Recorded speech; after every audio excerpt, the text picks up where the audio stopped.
चलिए, अपन last lecture पे हमने बात किया था रिगार्डिंग द पैकिंग एफिशिएंसी। हमने बात किया था distance between the nearest neighbour. ठीक है, पैकिंग एफिशिएंसी पे क्या क्या क्वेश्चंस आएंगे, जैसे सिंपल कॉर्नर या प्रिमिटिव का आता है 52%, 68% होता है बीसीसी का। एफसीसी एससी की अभी अपन ने नहीं पढ़ा है, बट ठीक है, अभी लिख लीजिए 74%। Hexagonal close packing most probably शायद लेक्चर में होगा तो मैं कंप्लीट करूंगा, अदरवाइज नेक्स्ट लेक्चर में उसकी पैकिंग एफिशिएंसी 74% कैसे आती है वो बता दूंगा। ठीक है, बट वो ध्यान दीजिएगा वो मैथमेटिकली है, यदि नहीं कैलकुलेशंस करना है तो डायरेक्टली आप 74% भी याद कर सकते हैं। ठीक है, मैं दोनों तरीके से देख लूंगा कि आपको बता दूंगा, यदि सही रहता है समझ में आ जाता है तो वेल एंड गुड। ठीक है, एफसीसी में कितना होता है, दैट इज द 74%, वो हमने तीनों को कैलकुलेट कर दिया है। ठीक है, अब हम क्वेश्चंस करते हैं। Allied from the BCC, what is the atomic radius if the edge length of unit cell is this? तो अब आप देखिए सॉल्यूशन, आप देखेंगे यहां पर हमारे पास कुछ सिचुएशन ऐसी है।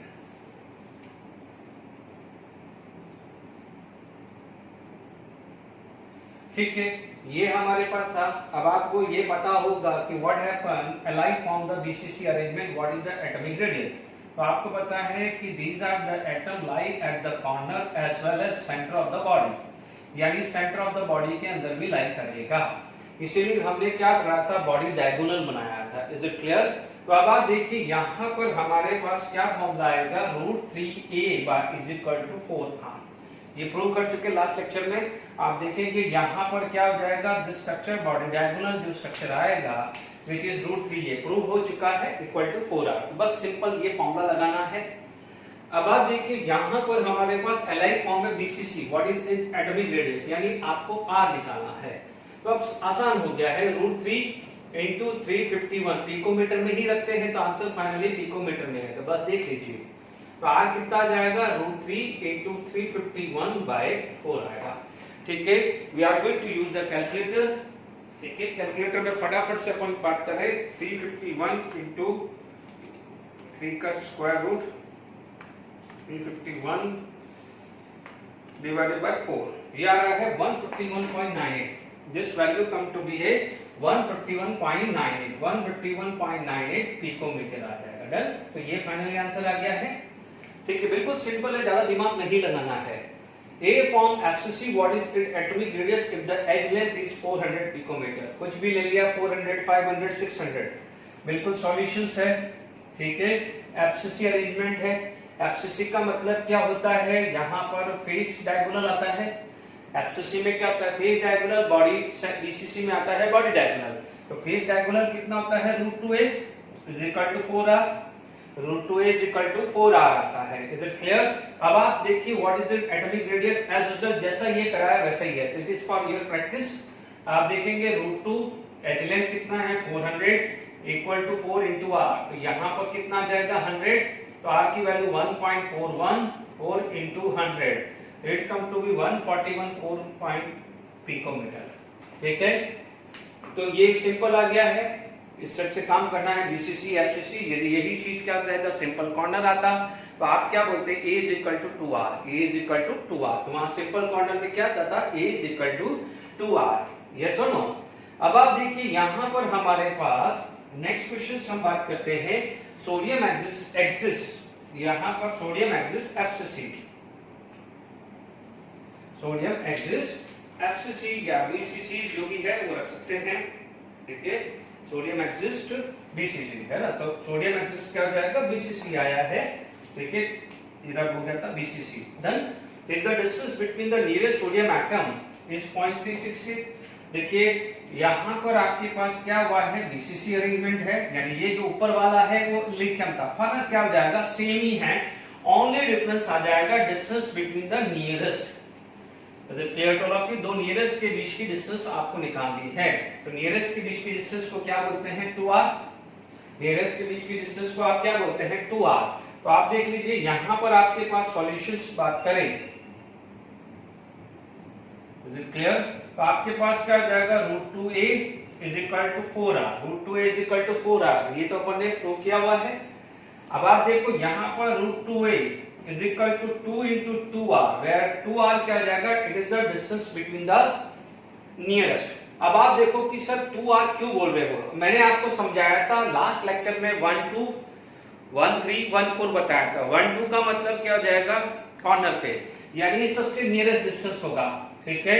फिर आपके पास क्या हो जाएगा, दिस। तो आप देख सकते हैं लॉजिकली, आप देख लें, आपके पास सपोज ये फेस सेंटर है, आप देख लीजिए ये फेस सेंटर है ना, ये फेस सेंटर, ये आ गया फेस सेंटर, ये फेस सेंटर आ गया, ये फेस सेंटर आ गया, ये फेस सेंटर आ गया, डन। ये ना एक फेस, अपन कोई भी एक फेस ले लिया। अब आप देखो आपके पास क्या हो जाएगा, ये वैल्यू आई है, this value is equal to root 2 है, डन। आपने क्या बोला है 4r, वो भी समझ लिया, r 2r r, ये भी 4r आ गया। अब आपसे पूछा है distance between the nearest atom, तो नियरेस्ट एटम का डिस्टेंस क्या हो जाएगा, यहां से यहां आएगा कि नहीं आएगा, यही हुआ ना distance between the nearest atom. तो नियरेस्ट एटम कितना हुआ, ये r और r, तो ये 2r हुआ कि नहीं हुआ, इज इट क्लियर। तो मैंने 2r को अलग से क्यों लिया, तो आप क्या बोलोगे, 2r इज अ डिस्टेंस, तो distance between nearest sodium atom, nearest sodium atom कितना आ जाएगा, रूट 2। एच कितनी दी हुई है वो निकालनी है हमारे को, ठीक है। हमारे को डिस्टेंस कितना दिया है 0.368, तो 2 into 0.368 पिकोमीटर दिया है, and now we can find out the value of A. आसान है क्वेश्चन, सिंपल है। तो आप देखेंगे आपके पास 2 into 0.368 डिवाइडेड बाय 1.414, ये क्या जाएगा 0.520।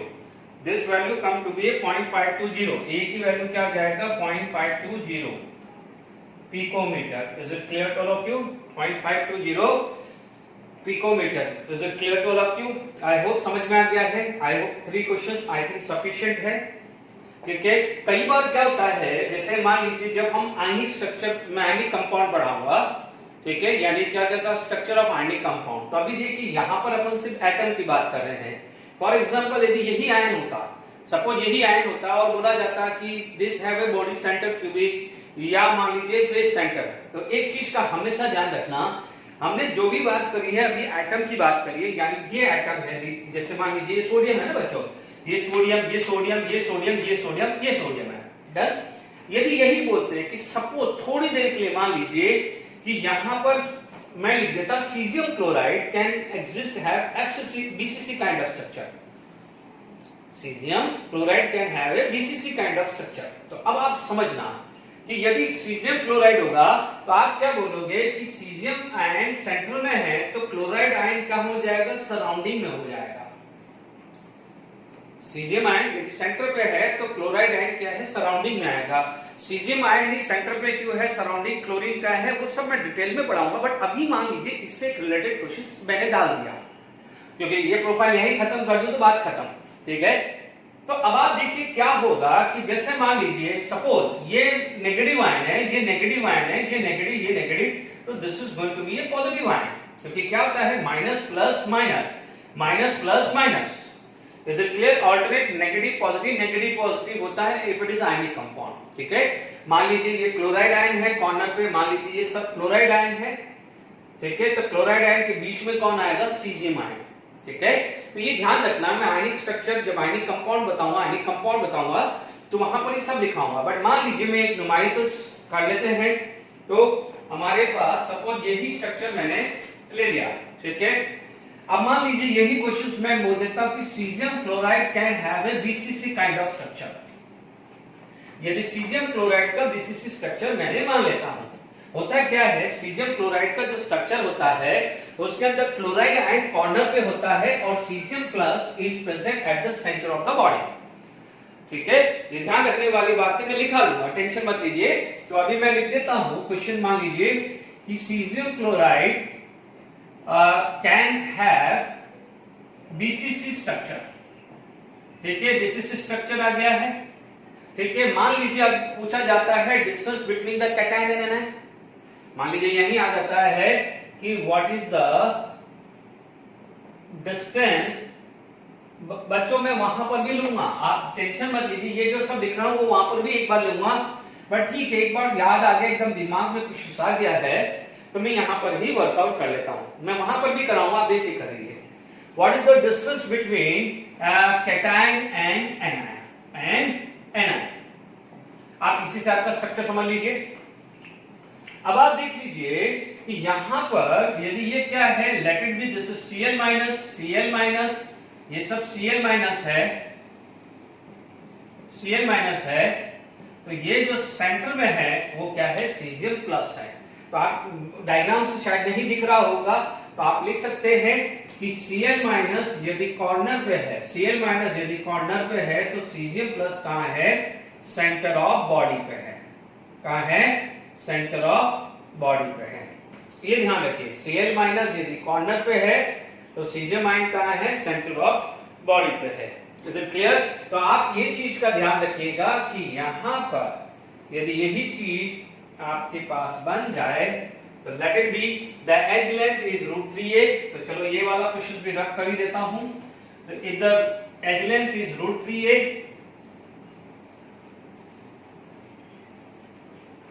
चलिए एज लेंथ क्या है, √3a, तो आप √3 है इज इक्वल टू 4r, ठीक है 4r। अब आप देखो, अब 4r नहीं आएगा क्योंकि आप देख लीजिए ये मान लीजिए √3a है, late it B this is √3a। तो अब आपके पास सिचुएशन ऐसी है, ठीक है। अब आपके पास सिचुएशन कैसी है, ये वाली है कि लेट इट बी ये r माइनस है तो ये 2r प्लस है, तो ये क्या हो जाएगा, r माइनस है। क्लियर? यानी ये Cl माइनस का है तो ये किसका है, Cgl प्लस का है। तो क्या होगा, √3a इज इक्वल टू, अब आप देखो ये 4r किसके था, एटम्स के लिए था। किसके लिए था ये, एटम्स के लिए, यानी sodium sodium sodium sodium sodium sodium या लिथियम लिथियम लिथियम। डन। अब आप देखिए यहां पर क्या हो जाएगा, ये 4r की जगह क्या आ जाएगा, 2 into r plus plus r minus. देख लीजिए 2r plus plus 2r minus आ जाएगा। तो आप क्या बोल सकते हो कि r plus plus r minus is equal to √3a/2 आ जाएगा। Is it clear? तो आप उसको क्या बोलोगे, what is the distance between cation and anion? तो आप बोल सकते हो √3a/4 होगा। यानी बीसीसी अरेंजमेंट में सिर्फ इतना ध्यान रखना है कि यदि कॉर्नर पे पॉजिटिव आयन है तो सेंटर पे कौन आ जाएगा, कॉर्नर पे पॉजिटिव है तो सेंटर पे नेगेटिव आएगा, या नेगेटिव कॉर्नर पे आएगा तो क्या हो जाएगा, सेंटर पे पॉजिटिव आएगा। एक चीज हमेशा ध्यान रखना, ये हर आयनिक कंपाउंड पे रूल वैलिड नहीं होता है, बट जनरली मैं वापस बोल रहा हूं, जनरली क्या होता है कि जो नेगेटिव आयन होता है उसकी बिगर साइज होती है, ठीक है ना। जैसे मान लीजिए वाटरमेलन है, वाटरमेलन को आपने क्या है 3 डायमेंशनली अरेंज कर दिया, एक छोटा सा गैप आता है, आपने समझा होगा। अब वो छोटे से गैप के अंदर क्या है, पॉजिटिव आयन आता है, और we know that the negative ion यानी anion have a bigger size and cation have a smaller size mixture, ठीक है।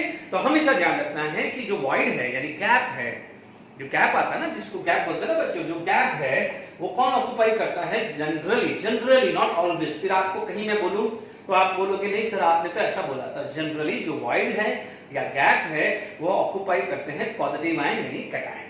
डन। तो ये चीज समझ में आ गई है। ये थोड़ा सा ये वाला जो स्ट्रक्चर है मैंने इसको से बता दिया है। Is it clear to all of you? तो आप देख सकते हैं, यदि मैं इसको इस चीज को मैं कंप्लीट करना चाहूं तो आप देखेंगे ये है, this is not in a touch manner, ये टच नहीं है, ये टच है, मैंने टच इसको नहीं किया है, बट ये वाला क्या होगा बच्चों, टच पोर्शन होगा। Is it clear to all of you?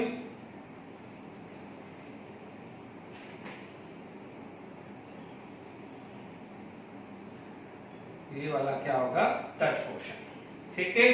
अब आप देखिए ये क्या हो जाएगा, Cl माइनस आ गया है और ये क्या हो जाएगा, R minus. Is it clear to all of you? Okay, तो आपके पास ये सारी चीजें क्लियर होगी। अब आप देखिए इसी क्वेश्चंस पे बना सकता है कि मान लीजिए एज लेंथ दे दें, एज लेंथ मान लीजिए कोई भी वैल्यू दे दिए, तो आपको लगे कि यही क्वेश्चन आ जाएगा कि caesium chloride can exist at this, और उसमें एज लेंथ कुछ दे दें, या एज लेंथ देख के डिस्टेंस पूछ सकता है, या डिस्टेंस देख के एज लेंथ पूछ सकता है, ठीक है। तो ये क्वेश्चंस भी आप कंप्लीट कर सकते हैं। चलिए यहाँ पर हम बात कर सकते हैं, ठीक है। मान लीजिए मैं ये क्वेश्चन ले ही लेता हूं, ठीक है। मान लीजिए मेरे पास ये आ जाता है, मान लीजिए if caesium chloride have BCC structure, ठीक है, BCC structure if the distance between nearest, या आप इसको क्या बोले, एज लेंथ पूछ ले, तो डिस्टेंस बिटवीन, यदि मैं यहीं में क्वेश्चंस को ले लेता हूं, देखिए अब मान लीजिए फटाफट से कर लेते हैं। If the cesium chloride have a basis structure, ठीक है, if the edge length is 400 picometre, approximate ले लिया बच्चों मैंने, अप्रोक्सीमेट रफली लिया, कैलकुलेशन करने में आसान हो जाएगा, 2 से डिवाइड होगा, ठीक है। ऑथेंटिकेटेड वैल्यू नहीं है, मैं वापस बोल रहा हूं, सिर्फ प्रैक्टिस के लिए बोल रहा हूं, ठीक है। If the edge length is 400 picometre, what is the distance between cation and anion, ठीक है, cation and anion. Don't worry बच्चों, ये क्वेश्चन लिख रहा हूं, फिर बाद में पॉज करके लिख दूंगा, टेंशन मत लीजिए। If the edge length is 400 picometre, ठीक है, तो 400 picometre r plus plus r minus equal to √3a/2, ये पढ़ा हुआ है आपने, तो क्या हो जाएगा √3 into 400 डिवाइडेड बाय 2, ये क्या हो जाएगा 200। Is it clear to all of you? तो आप देख सकते हैं यहां पर 3 का स्क्वायर रूट इंटू 200, ये वैल्यू आ रहा है 346.4 पिकोमीटर। Is it clear? अब आप देखते हैं, मैं इसको रब कर देता हूं, फिर हम आगे, ये 5 मैंने करा दिया है, कल को NaCl का दे देगा, ZnS का देगा, तो वो मैं वाला जो आयनिक कंपाउंड ZnS है, सीजियम क्लोराइड, ये चीज मैं वापस से लूंगा, बट जब मैं पढ़ाऊंगा स्ट्रक्चर ऑफ आयनिक कंपाउंड, ठीक है ना। तो अभी हम डेंसिटी पे मूव करते हैं, मैं ये रब कर देता हूं, ओके। चलिए थोड़ा सा मैंने चेंज कर दिया है, मैंने कुछ सोचा कि ये अभी मैंने 5 क्वेश्चंस जो डिस्कस किए उस पे बेस्ड जो प्रीवियस ईयर के कोई क्वेश्चंस आए हुए हैं, तो क्यों ना पहले ले लें, फिर उसके बाद अपन डायरेक्ट देख लीजिए। Cesium crystallized basis if A is a edge length correct relation, अभी अपन ने क्या पढ़ा था, पढ़ा था भी बिल्कुल सीधा, मैंने अभी क्वेश्चंस भी डिस्कस किया है, ज्यादा कोई टेंशन लेना ही नहीं, सीधी सी बात है, ज्यादा टेंशन लेना ही नहीं। क्या होता था, √3a is equal to 4r, √3a is equal to 4r, but 2r plus plus r minus should be equal to √3a. So this is clear?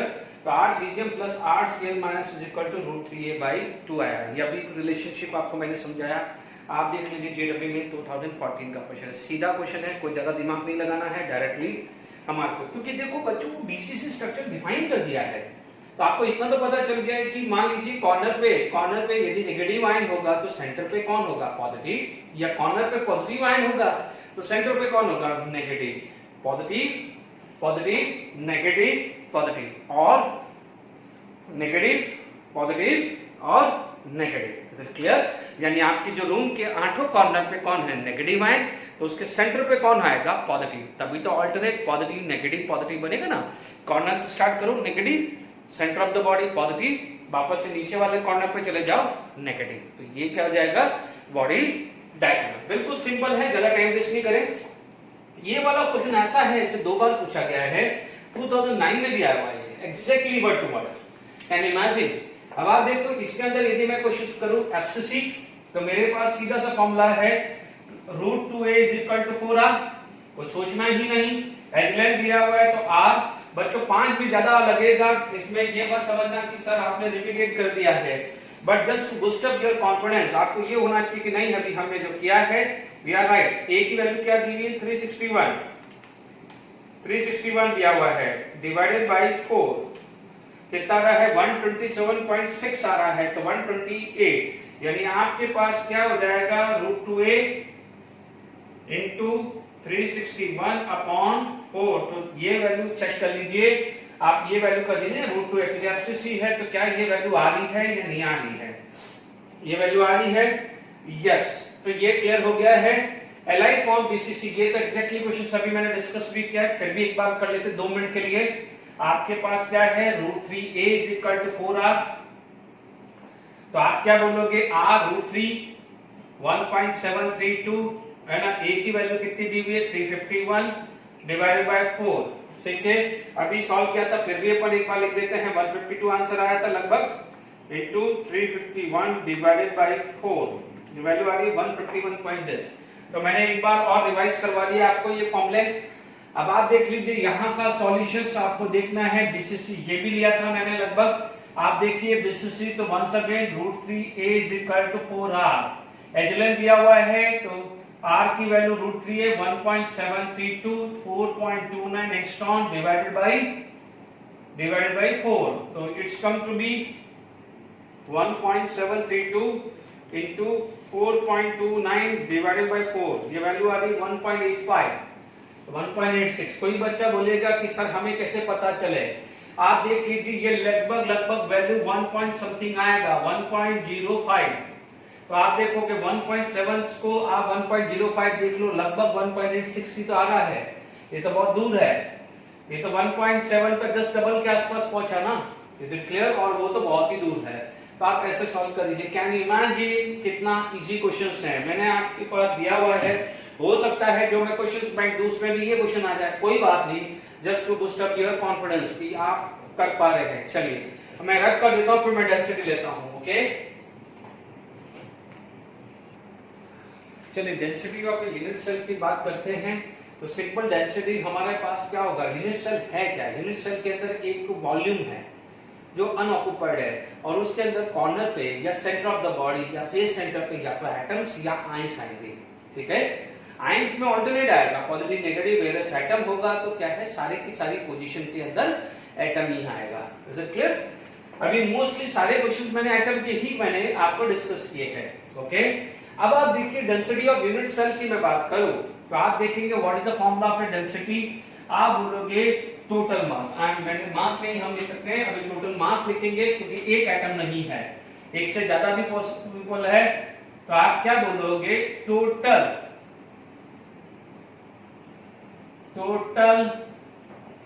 Mass of an atoms divided by total volume of unit cell, total volume of unit cell. Is it clear to all of you? तो total mass of an atom divided by total volume of unit cell। ठीक है, अब total volume of unit cell यदि as length अलग अलग है तो एक A इंटू बी इंटू सी आ जाएगा, और एज लेंथ सेम है लाइक क्यूबिक है तो A क्यूब आ जाएगा, वो थोड़ा सा ध्यान रखिएगा। ओके, बिल्कुल सिंपल फॉर्मूला है, देखिए it is equal to Z into mass of one atom upon a cube लिख दो बच्चों, क्योंकि हमारे को यदि क्यूबिक है तो ए क्यूब आ जाएगा, तो volume of unit cell, volume of unit cell क्या हो जाएगा, it is E cube if cubic system है, क्यूबिक क्रिस्टल सिस्टम है, तो आप क्या बोलोगे कि ए क्यूब आ जाएगा, और यदि क्यूबिक नहीं है अदर देन, इफ अदर तो आप लिखोगे A इंटू बी इंटू सी करोगे, बस इतना ही ध्यान रखना है, कुछ नया नहीं लिखना है। Okay, volume of unit cell की बात करें। अब आप देखिए यहां पर वॉल्यूम ऑफ यूनिट सेल आ गया,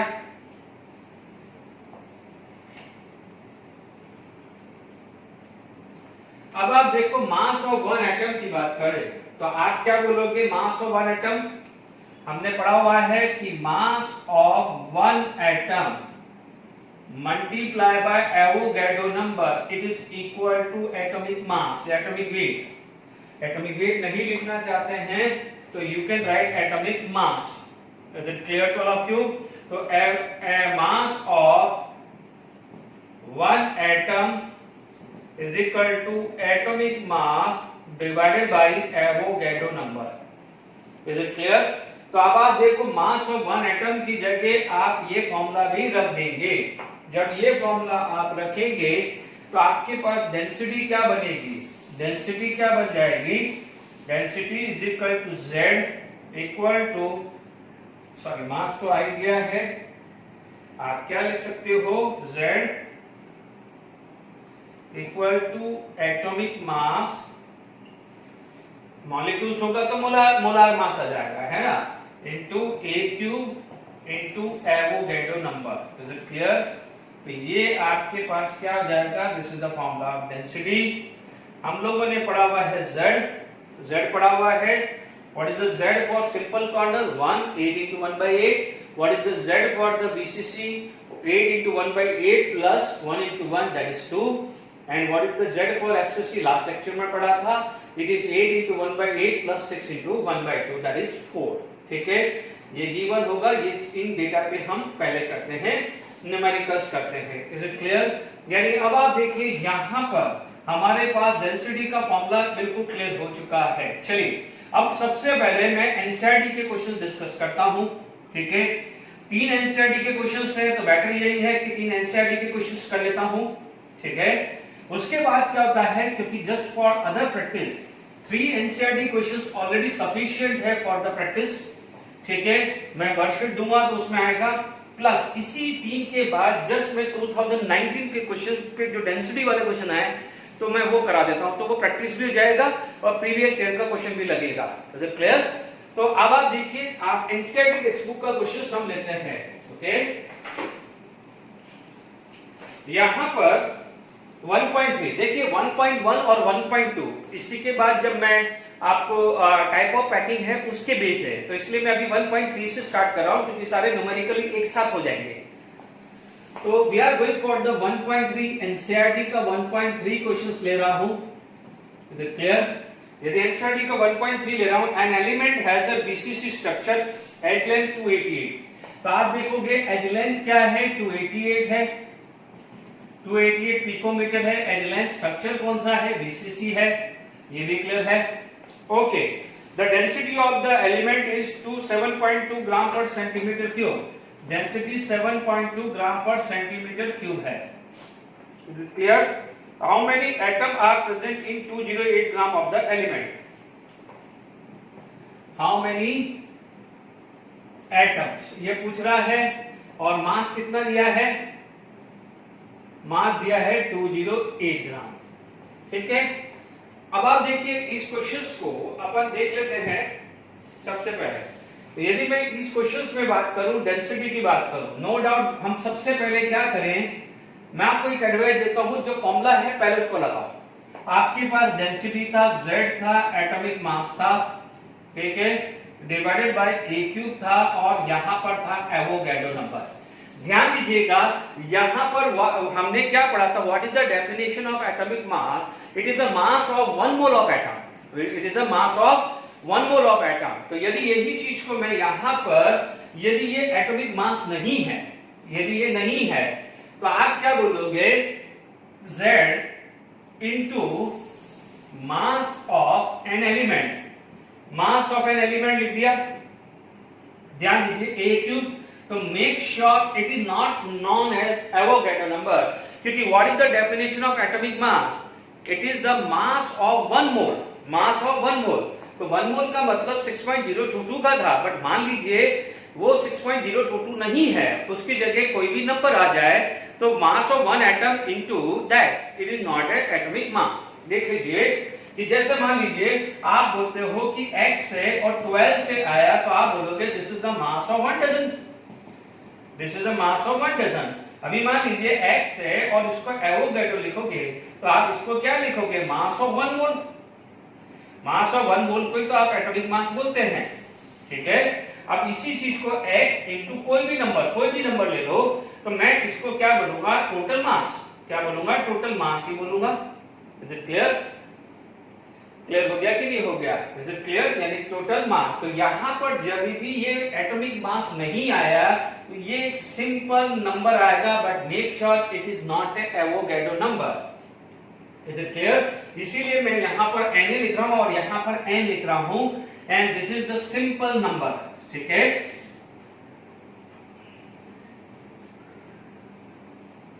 चलिए अब आप देखिए यहां पर डेंसिटी आपको दिया हुआ है 7.2, अब तो आसान हो गया है।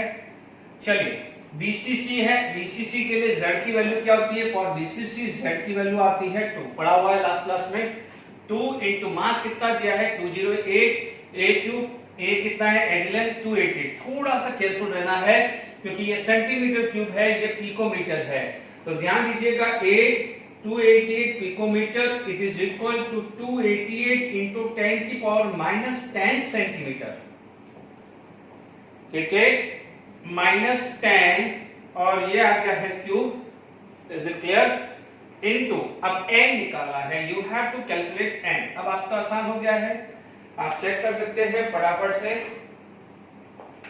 आप बोलोगे 288 into 7.2 divided by 2 divided by 208।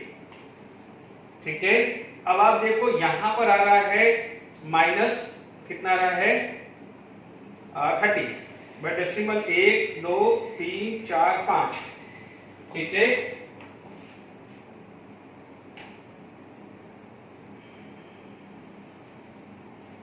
ठीक है, तो अपने पास यहां पर ये वैल्यू आ गया है। अपन को क्या निकालना है, हाउ मेनी एटम ही निकालना है। सॉरी, मैं उल्टा कर दिया कैलकुलेशंस में, इसको यहां लेना था। तो ये आ गया 2 into 208 divided by 288 divided by 288 divided by 7.2। ये वैल्यू आ रहा है 1 2 3 4 6.96 into 10 की पावर 26 समथिंग आ रहा है। चेक कर लीजिएगा। ठीक है, ओके, यहां पर चेक कर लीजिएगा, मैं एक बार चेक कर लेता हूं। ठीक है, कहीं 6.9 2 into 208 divided by 288 divided by 288 divided by 288 divided by 7.2 1 2 3 4 5 6 आ रहा है 2.41। This is going to be 2.41 और -6 है, 10 की पावर -6 ऊपर प्लस 30 होगा, तो ये वैल्यू आ जानी चाहिए 2.41 into 10 की पावर 24। ठीक है, ये सिंपल फॉर्मूला था। ठीक है, कैलकुलेशन में मिस्टेक हो रही थी, कोई बात नहीं। अब आप देखिए, इसके बाद यदि मैं 1.4 की बात करूं, ठीक है, मैं 3 क्वेश्चंस कराऊंगा, सारे क्वेश्चंस एक बार अलग अलग होगा, आप अपने हिसाब से करिएगा और टेक्स्ट बुक के पीछे के क्वेश्चंस शुरू कर दीजिएगा। ओके, मैं असाइनमेंट भी दे रहा हूं। ओके, अब आप देखिए यहां पर हम बात करें, देखिए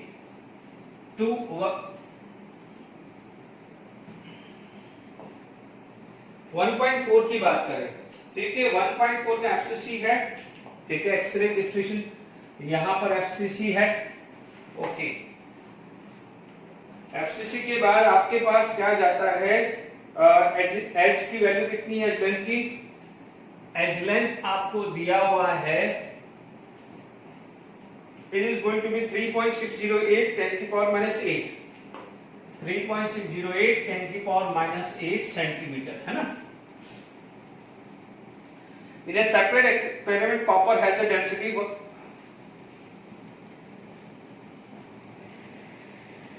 ये आ गया ग्राम per centimetre cube. Calculate the atomic mass of copper, calculate the atomic mass of copper. ठीक है, अब आप, हालांकि यदि किसी को पता है तो एटॉमिक मास ऑफ कॉपर क्या होता है वो तो आपको भी पता है, बट डायरेक्टली अपन ये काम करते हैं क्योंकि एग्जामिनेशन में आ गया है तो आपको पूरा सॉल्यूशन देना पड़ेगा। Density is equal to Z equal to atomic mass into A cube into Avogadro number. ठीक है, 8.92 एफसीसी है और एफसीसी Z की वैल्यू कितनी होती है 4, Z की वैल्यू क्या होती है 4 into atomic mass we have to calculate। A cube आ जाएगा 3.08 into 10 की पावर -8 का क्यूब into 6.022 into 10 की पावर 23। अब आप देखो एटॉमिक मास ऑफ कॉपर। ठीक है, क्योंकि जरूरी नहीं है, एक बार प्रैक्टिस कर लीजिए, क्योंकि नो डाउट आपको पता हो सकता है। ठीक है, बट जरूरी नहीं है कि इसकी जगह, कॉपर की जगह कल को कोई और दे दे।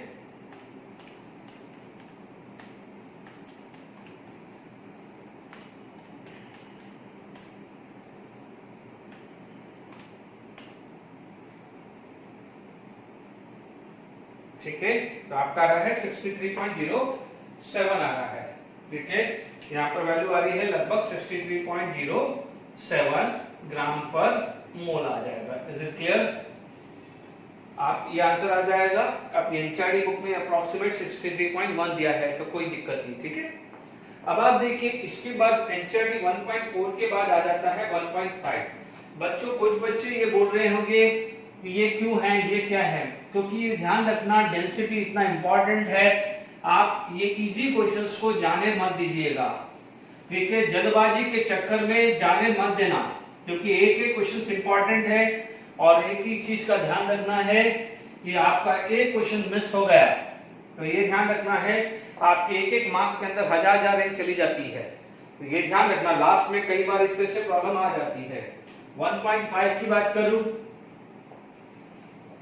ठीक है, 1.5 के अंदर मैं बात करता हूं कि सीसीपी स्ट्रक्चर है, सीसीपी लैटाइस है ना।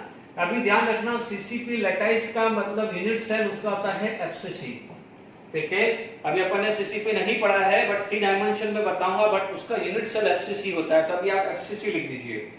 X-ray study show that the edge length of the unit cell is 408.6, edge length कितना है 408.6 पिकोमीटर है, ठीक है, और सिल्वर की डेंसिटी निकाला है and atomic mass of silver जो हमने दिया हुआ है इट इज 107.9 यूनिफाइड मास, ठीक है।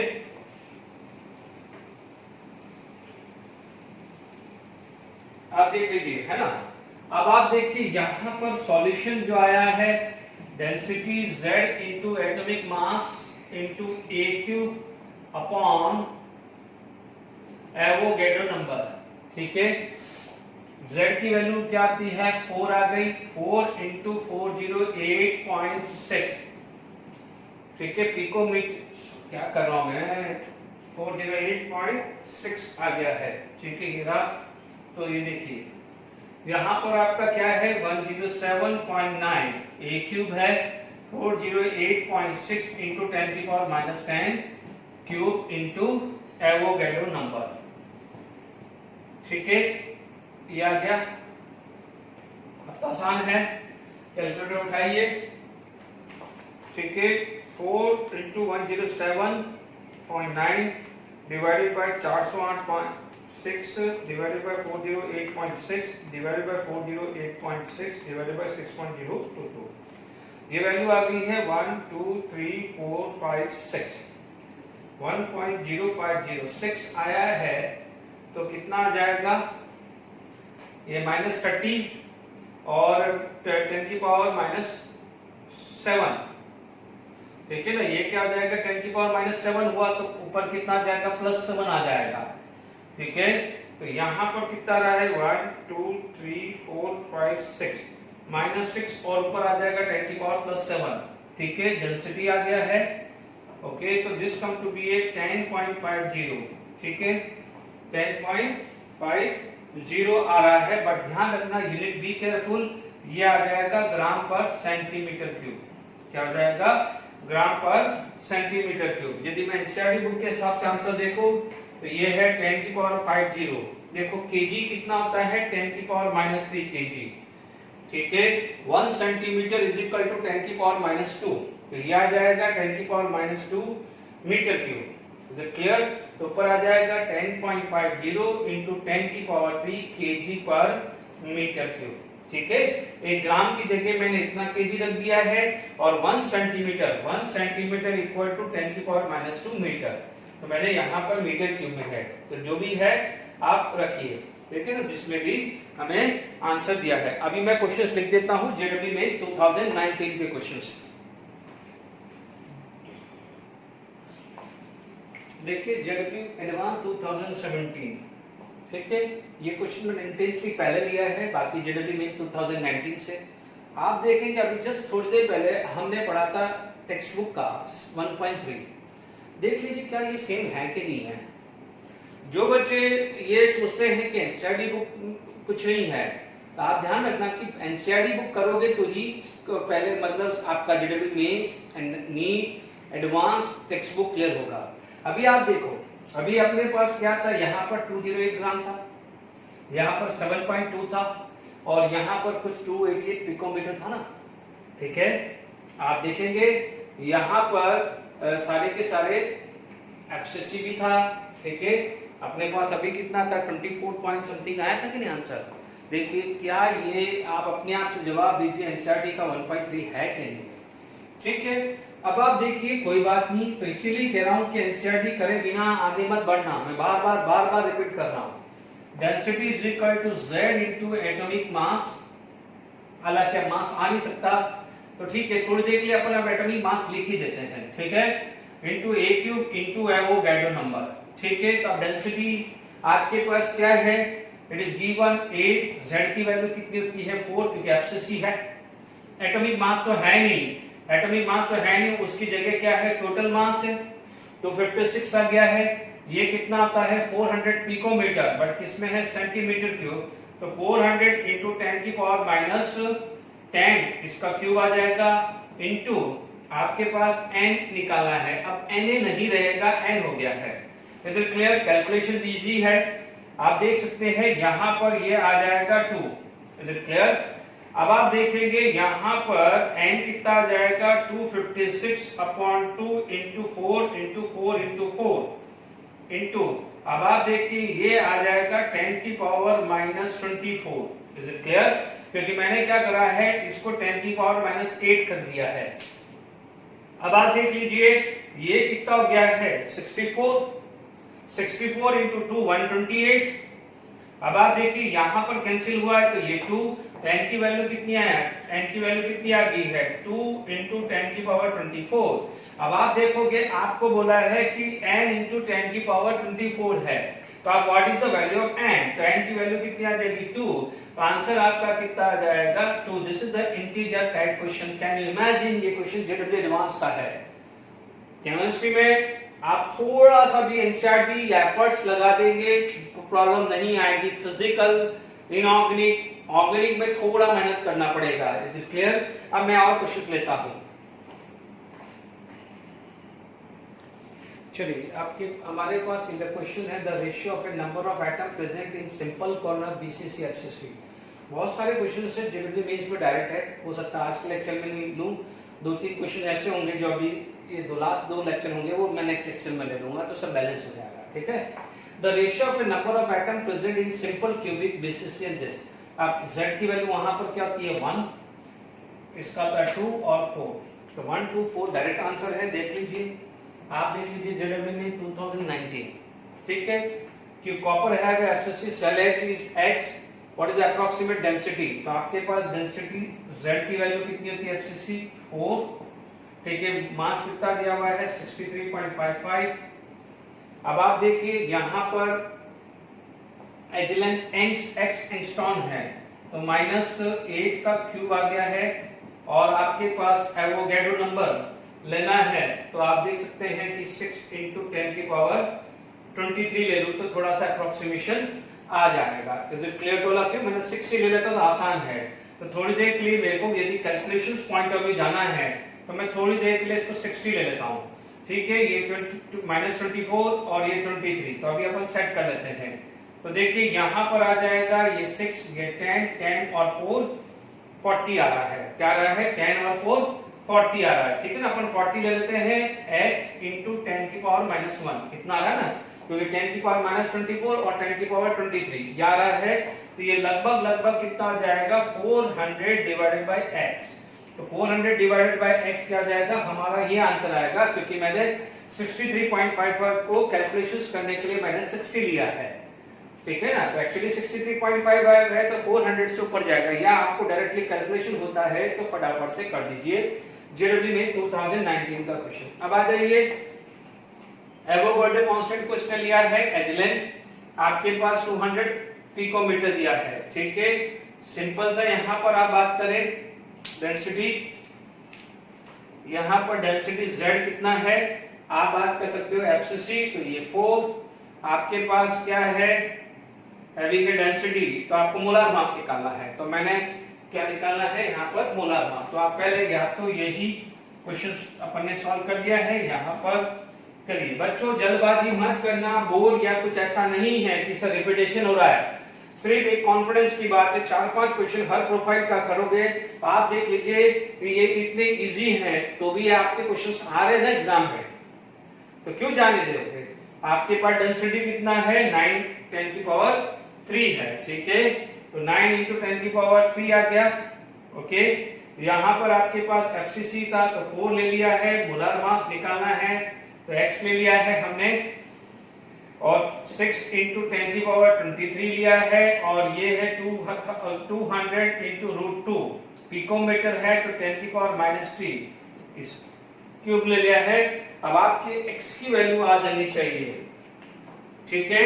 x की वैल्यू आप जब सॉल्व कर रहे हैं तो 9 इंटू 10 की पावर 3 इंटू क्यूब ऑफ 200, तो 2 का क्यूब 8 आ रहा है ना, और रूट 2 तो 8 इंटू 2 16, तो स्टिल क्या जाएगा 16 इंटू रूट 2 आ रहा है, ओके।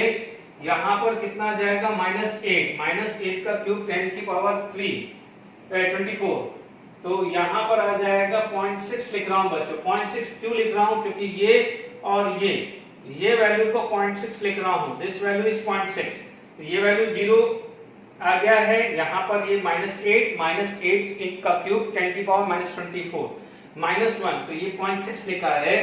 2 का क्यूब आ जाएगा 8 और रूट 2 का आता है 2 रूट 2, तो ये मैंने लिखा है डिवाइडेड बाय 4 आया, क्लियर। ये आ जाएगा 4, ओके। तो आप देख सकते हैं 24 और इसको मैंने ले लिया है 10 इंटू 1.4, तो आप इसको अप्रोक्सीमेट आप कैलकुलेट कर सकते हैं। मैं कैलकुलेटर यूज कर सकता हूं बिकॉज मुझे तो फ्रीडम है, I can use calculator, but I do, आपको जाना है 1.414 इंटू 9 इंटू 4 इंटू 0.6, ओके। यहां पर वैल्यू आ रही है, ठीक है। यहाँ पर देखते रहिए, मैंने यहाँ पर +3 लिखा है या -3, ठीक है। तो अपने पास ये वैल्यू आ गई है, ओके। तो आपके पास यहाँ पर अपन को थोड़ा सा ध्यान रखना पड़ेगा, ये मीटर क्यूब है, तो यहाँ पर मीटर क्यूब है तो यहाँ 12 करना पड़ेगा, क्या पढ़ना पड़ेगा 12, ठीक है ना। 1 picometre is equal to this, तो ये -10 आएगा, तो मैं यहाँ पर क्या कर रहा हूँ, इसको लिख देता हूँ 6 इंटू 10 की पावर -3, ठीक है। ये -10 तो -30, तो नहीं सॉरी, ये आ जाएगा -7, ये क्या जाएगा -7। चेक कर लीजिएगा इसका आंसर क्या है, लगभग ये आ जाना चाहिए। कैलकुलेशन आप कर लीजिए, इसका आंसर ये आ जाता है, ठीक है, ओके। ओके, तो यहां पर आप देख सकते हैं, क्योंकि आप देखिए 9 इंटू 4 इंटू 1.414 इंटू 6, ठीक है। अब आप देखो ये 3 10 की पावर -4 है, डिवाइडेड बाय ये आया तो 0.305 आ रहा है। तो देख लीजिए आपके पास कितना सिंपल क्वेश्चन जो है, ये 2 डेंसिटी पे था, इससे पहले एडवांस का क्वेश्चन दिया है, 3 क्वेश्चन प्रैक्टिस के लिए किया, ये डाल दिया है। ऐसे 1-2 क्वेश्चन पैकिंग एफिशिएंसी के भी आए हुए हैं, और जो दूसरे क्वेश्चंस पे भी आए वो मैं नेक्स्ट में लूंगा। अभी हम बात करते हैं, ठीक है, क्लोज पैकिंग की। हम क्या करते हैं, क्लोज पैकिंग की बात करते हैं, ठीक है। तो क्लोज पैकिंग के अंदर हम बात करते हैं, तो देखिए we have a 1 dimension, we have a 2 dimension, we have a 3 dimension. Rub करते हैं फिर क्लोज पैकिंग लेते हैं, ओके। देखिए now the close packing in the crystal solid 1 dimension, बिल्कुल सिंपल है, ज्यादा टाइम नहीं लेना है। आप देखेंगे 1 डायमेंशन आएगा तो आपके पास इस टाइप का स्ट्रक्चर बन जाएगा, ठीक है। This is the 1 dimension close packing.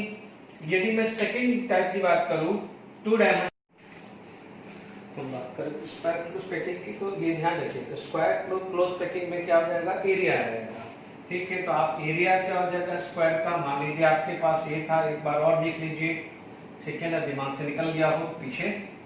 तो आप देखिए दिस इज द स्क्वायर, ये आ गया है स्क्वायर आ गया, this is the R, this is the R, ठीक है। स्क्वायर क्लोज पैकिंग पे आपका क्या है, ये first line second line same थी, इनके सेंटर को ज्वाइन किया है, तो it is going to be form square.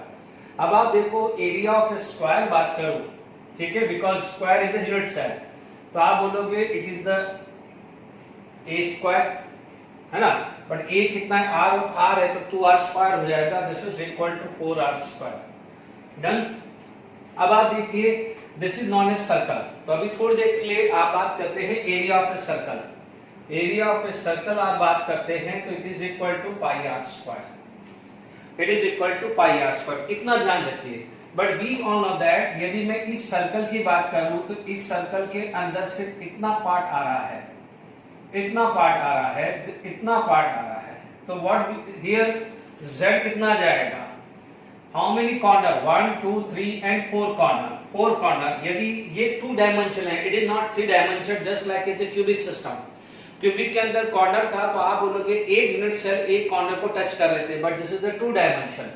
तो आप देख सकते हैं यहाँ पर 2 डायमेंशन बात करें, मैं राइट से कर रहा हूं, तो आप देखेंगे यहाँ पर आपके पास इस टाइप की सिचुएशन आएगी। Is it clear? यानी this corner is shared by 1 2 3 and 4, तो यानी ये 1/4, ये 1/4, ये 1/4, ये 1/4, तो यानी क्या हो जाएगा, 1/4 आएगा, तो टोटल z आएगा 1। This is the 2 dimension make sure, ठीक है। ये 1/4 आएगा, 1/4 1/4 1/4, तो टोटल आ जाएगा 4 into 1/4, तो z की वैल्यू 1। अब आप देखो सिंपल आ जाता है। पैकिंग एफिशिएंसी की बात करें तो पैकिंग एफिशिएंसी जो आ जाती है, it is equal to occupied area divided by available area. तो अवेलेबल एरिया किसका होगा, यूनिट सेल का। अवेलेबल एरिया किसका होगा, यूनिट सेल का। तो यूनिट सेल का एरिया कितना है, 4r²। अवेलेबल ऑक्युपाइड कितना है, 1 है, टोटल z 1 है, और हर का क्या है, πr²। r² से r² cancel, π/4, 3.14/4। Is it clear to all of you? अब आप देखिए 3.14/4 यानी 75% के अराउंड आ रहा है। 0.54 डिवाइडेड बाय 4 ये आ रहा है 0.785। This is going to be a 0.785, या आप उसको बोल सकते हैं 78.5%। Is it clear to all of you? This is going to be a 78.5%। Okay, तो यहाँ पर आपका 2 डायमेंशन में स्क्वायर क्लोज पैकिंग के अंदर यदि पैकिंग फ्रैक्शन पूछे, बच्चों ये फ्रैक्शन होता है, दिस इज परसेंटेज। बोले what is the packing fraction, तो बोलोगे 0.78। व्हाट इज द परसेंटेज, तो आप बोलोगे पैकिंग परसेंटेज 78.5। एम्प्टी पूछे तो 100 - ये कर देना, ठीक है। अब आप देखिए यहाँ पर ये इसी टाइप के क्वेश्चन जो हैं, ये जेडब्ल्यू मेंस में भी आया हुआ है, बट वो बीसीसी में पूछा गया है, ठीक है। अब आप देखिए बीसीसी में हम पढ़ चुके हैं, तो वो एक टाइम लगता है, तो मैं ये क्वेश्चन को डिस्कस कर लूंगा, ठीक है। अब आप देखिए यहाँ पर, अब देखिए 2 डायमेंशन में नेक्स्ट आ जाता है हेक्सागोनल। 2 डायमेंशन में क्या जाता है, नेक्स्ट हेक्सागोनल। देखिए 3 डायमेंशन मोस्ट प्रॉब्ली मैं नेक्स्ट लेक्चर में ही लूंगा, क्योंकि अभी टाइम जा रहा है। तो अब आप देखिए यहाँ पर एक बात आ जाती है, hexagonal close packing. Hexagonal close packing, hexagonal close packing की बात करें तो ध्यान से सुनिएगा। यहां पर आपके पास देखिए, जैसे यहां पर ये आ गया है, तो अब आप देखेंगे ये बीच में ऐसा आएगा, ठीक है। फिर वापस से ऐसा कुछ आ रहा है, थोड़ा सा देखिए ऐसा कुछ आ रहा है। अब आप देखो यहां पर जो है फर्स्ट सेकेंड एंड थर्ड, वहां पर first and second line are same, but here first and third line are same. Make sure here the first and third line are same, तो वहां पर आप चाहो तो लिख सकते हो A type. Is it clear? वहां पर आप क्या लिख सकते हो, ए टाइप आ जाएगा। Is it clear? If you join all this point, मान लीजिए यहां पर आपने ज्वाइन किया, तो आपको क्या मिलेगा, हेक्सागोन। क्या मिल जाएगा, हेक्सागोन। अब मान लीजिए ये सेंटर है, ये सेंटर के ये डिस्टेंस ले लूं, ये सब टच कर रहा है बच्चों, तो this is consider as a equatorial triangle. यदि मैं इन सब इक्वेटोरियल ट्रायंगल को देखूं, तो मेरे पास देखिए these are the equatorial triangle, ठीक है। तो इक्वेटोरियल ट्रायंगल हो कितने रहे, 1 2 3 4 5 एंड 6, ठीक है। अब आप देखो इक्वेटोरियल ट्रायंगल का आपने पढ़ा हुआ है area, it is √3/4 into a², यानी ये एज ले लें, तो आप बोलोगे area of equatorial triangle, area of equatorial triangle, ठीक है। तो आप क्या बोलोगे, देख लीजिए ट्रायंगल, ये एरिया ऑफ इक्वेटोरियल ट्रायंगल है ना। यदि मैं एंगल की बात करूं तो इट इज √3/4 और साइड स्क्वायर आता है, ठीक है। ये सब आपने नीचे प्लस में पढ़ा होगा, ठीक है। प्लीज ढंग से जमा लीजिए, मैं सेल ड्रॉ कर रहा हूं तो उतना परफेक्टली नहीं दिख रहा है, बट ये ध्यान रखिए ये परपेंडिकुलर है, तो यहां पर जो ये r आ जाएगा, तो this is equal to √3/4 2r का स्क्वायर हो जाएगा। Is it clear? अब आप देखो इतने कितने इक्वेटोरियल ट्रायंगल है, 1 2 3 4 5 6, तो आप बोलोगे total area of a unit cell, तो आप क्या बोलोगे total area of unit cell. अब आप देखो ये 4 से 4 कैंसिल हो गया तो 6√3r² हो जाएगा, because why it is 6, how many equilateral triangle, there are the 6 equilateral triangle, तो each equilateral triangle का ये एरिया है, आप लिख लीजिए √3r² is the area of one equilateral triangle, तो 6 का कितना हो जाएगा 6 into √3। अब आप देखिए यहां पर, यदि यहां पर आप देखेंगे तो आप देखोगे ये एरिया ले लेता हूं मैं, ठीक है, नो डाउट आप बोलोगे area of a circle, area of a circle जैसे लास्ट में था πr², ठीक है।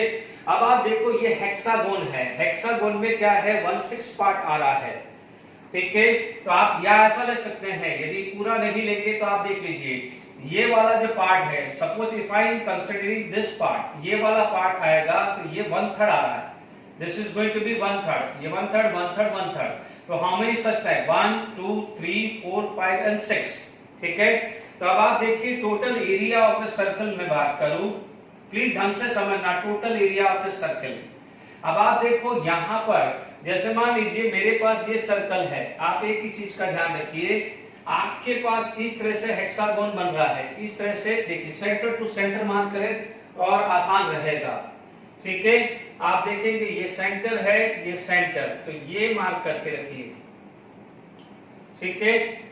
अब आप देखिए यहां पर, यदि मैं यहां पर देखो आपको बहुत आसान हो जाएगा कि ये मैं मार्क करूं, तो this is 1/3 portion, this is 1/3 portion, तो हाउ मेनी सच टाइप 1 2 3 4 5 6, बीच वाला नहीं काउंट कर रहा हूं, तो मैं बोलूंगा ये कितने में 1 2 3 4 5 6, तो पहले z ले लेता हूं, पहले z ले लेता हूं 6 into 1/3, और ये अंदर वाला सर्कल तो पूरा एक ही है, अंदर वाला सर्कल तो पूरा एक ही है, तो ये आ जाएगा z की वैल्यू 3 आ जाएगी, z की वैल्यू क्या हो जाएगी 3, तो टोटल एरिया ऑफ सर्कल आ जाएगा 3 into πr², क्योंकि एक का πr² है तो 3 का क्या हो जाएगा 3πr², तो this is occupied by atom, total area of circle, या आप बोलोगे टोटल एरिया ऑफ एटम, क्योंकि सर्कल तो एटम ही है ना। अब देखिए यहां पर आपके पास अवेलेबल इतना है, ऑक्युपाइड इतना हो चुका है, क्योंकि ऑक्युपाइड ये है, अवेलेबल इतना है, तो आप क्या बोलोगे कि पैकिंग एफिशिएंसी, यदि मैं पैकिंग एफिशिएंसी की बात करूं तो occupied area bye available area होगा, ऑक्युपाइड बाय अवेलेबल एरिया, ठीक है। थोड़ा मैनेज करिएगा, ये आ गया है 3πr² अपॉन 6√3r², r² से r² कैंसिल, √3 से ये कैंसिल, तो आपके पास आ जाएगा √3 into 3.14/6, कैलकुलेटर का फटाफट यूज कर लेता हूं तो टाइम वेस्ट नहीं होता है, तो आप देखिए 3.14 into 1.732 डिवाइडेड बाय 6, ये लगभग आ रहा है 90.6, ये आ रहा है 90.6 आ रहा है, यानी 0.906 आ रहा है, तो क्या बोलेंगे,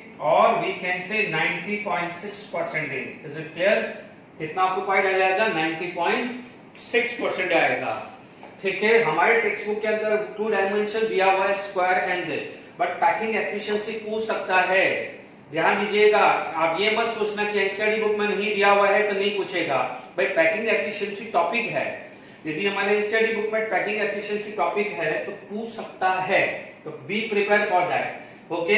अब मैं एक क्वेश्चन डिस्कस करता हूं, ओके।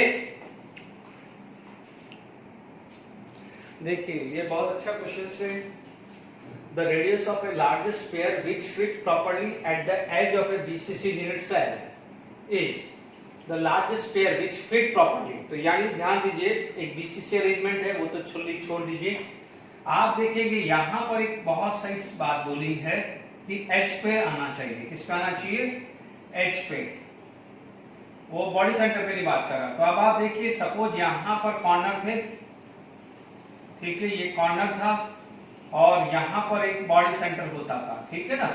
अब आप देखो वो क्या बोल रहा है कि वो जो the radius of largest sphere which fit properly, यानी ये इसकी बात कर रहा है, यानी ये यहां पर या यहां पर या यहां पर कहीं फिट हो रहा है, तो ये इसकी बात कर रहा है, इज इट क्लियर। देख लीजिए क्वेश्चन पूछ लीजिए, देख लीजिए क्या बोला है, the radius of a largest sphere which fit properly at the edge of the BCC, fit properly at the edge of BCC. तो यही बात हुई। चलिए, यानी हमारे को ये जो गैप है वो निकालना पड़ेगा सबसे पहले। वी नो दैट यहां से आप बात करते हैं तो this is known as edge length. इसे क्या बोलते हैं? Edge length. ठीक है, एज लेंथ हुआ। सपोज आपको कोई रेडियस दे दिया है, मान लीजिए मैं कोई भी इसका रेडियस r1 ले लेता हूं। ठीक है, इनका रेडियस क्या ले लेता हूं? r1 या r लेता हूं। ठीक है, ये स्मॉल r ले लेता हूं। ठीक है, यानी जो एटम है उसका जो है r ले लेता हूं। तो मेरे पास क्या हो जाएगा? ये जो एरिया है, डिस्टेंस या गैप, मैं गैप बोल दूं तो ये आ जाएगा a माइनस 2r। जस्टिफाइड। ये टोटल a है, ये r है और ये r है। ठीक है, तो मेरे पास जो गैप है a minus 2r। Is it clear? इसके अंदर जो बड़ा वाला स्फीयर मुझे फिट करना है। बड़ा वाला स्फीयर क्या है? फिट करना है। मान लीजिए इस स्फीयर का मेरे पास r है, क्योंकि मुझे क्या चाहिए? रेडियस चाहिए। मुझे क्या चाहिए? रेडियस चाहिए। तो मैंने इसका रेडियस को r ले लिया, तो मेरे पास एक रिलेशन आ गया 2r is equal to a upon r। ठीक है, ये r ये वाला है। ये r क्या है? स्मॉल r इस छोटे स्फीयर का है और कैपिटल R बिग स्फीयर का है। Is it clear? अब आप देखो, आपके पास बीसीसी अरेंजमेंट है, तो बीसीसी अरेंजमेंट में ये एटम सब एटम है, तो बीसीसी अरेंजमेंट के हिसाब से √3a is equal to 4r। वो तो हम बार बार कर रहे हैं, √3a is equal to 4r बार बार कर रहे हैं, तो r is equal to √3a by 4 आ गया है। तो अब आप देखो दिस वैल्यू, इसमें कोई बड़ी बात नहीं, this value you have to keep here. तो 2r is equal to a 2 into √3a by 4। तो ये कैंसिल हो गया। Is it clear to all of you? This value is going to be cancel. तो अब आप देखिए 2r ये आ जाएगा 2 माइनस 1.732 into a by 2, क्योंकि ये 2 से मल्टीप्लाई कर दिया मैंने, ये 2 से मल्टीप्लाई कर दिया ना। देख लीजिए ये a माइनस √3a by 2 आया है। तो इसको मैंने यहां लिख दिया है क्योंकि यहां पर डेसिमल में वैल्यू है। ठीक है, तो it implies that capital R is equal to 0.278 by 4a आ गया। ठीक है ना, मैंने इसको सॉल्व कर दिया। Is it clear? अब आप देखिए यहां पर आ जाएगा 0.0। ओके, कितना हो जाएगा? 4 6 जा 24, 4 6 जा 24 और 4 7 जा 28। Capital R is equal to this value. Is it clear to all of you? A option में, सॉरी में 4 6 जा 24 है ना, 6 7 8। तो यहां पर आपके पास 0.067 a आ गया। देख लीजिए बिल्कुल सिंपल था। बीसीसी अरेंजमेंट में ये रिलेशन तो आपको पता ही है। ठीक है, अब आप देखो जब बीसीसी अरेंजमेंट के बाद एज पे गैप कौन सा रहेगा? यही तो गैप रहेगा। तो आपको क्या बोल रहा है? The radius of largest sphere which fit properly at the edge. भाई इस एटम का बीसीसी अरेंजमेंट है, उसके बाद जो गैप बचा है वहीं तो कोई स्फीयर आएगा, और इसके अलावा तो कोई एच पे स्फीयर आएगा ही नहीं ना। तो यानी ये गैप क्या है? a minus r and r, a minus 2r। और ये रिलेशन तो अपन पढ़ ही चुके हैं, कितने क्वेश्चन इस पे कर चुके हैं। r की जगह ये रखा और r ही तो निकालना है। सिंपल सा क्वेश्चन हुआ कि नहीं हुआ? क्योंकि 2r हुआ कि नहीं हुआ? ये क्वेश्चन जेईई मेन 2019 का क्वेश्चन था, थोड़ा अच्छा था बट सिंपल था। Is it clear? ओके, एक आध और कोई क्वेश्चन होता है एक आध क्वेश्चन, वो मैं नेक्स्ट लेक्चर में ही लूंगा क्योंकि टाइम ज्यादा हो रहा है। Till then enjoy.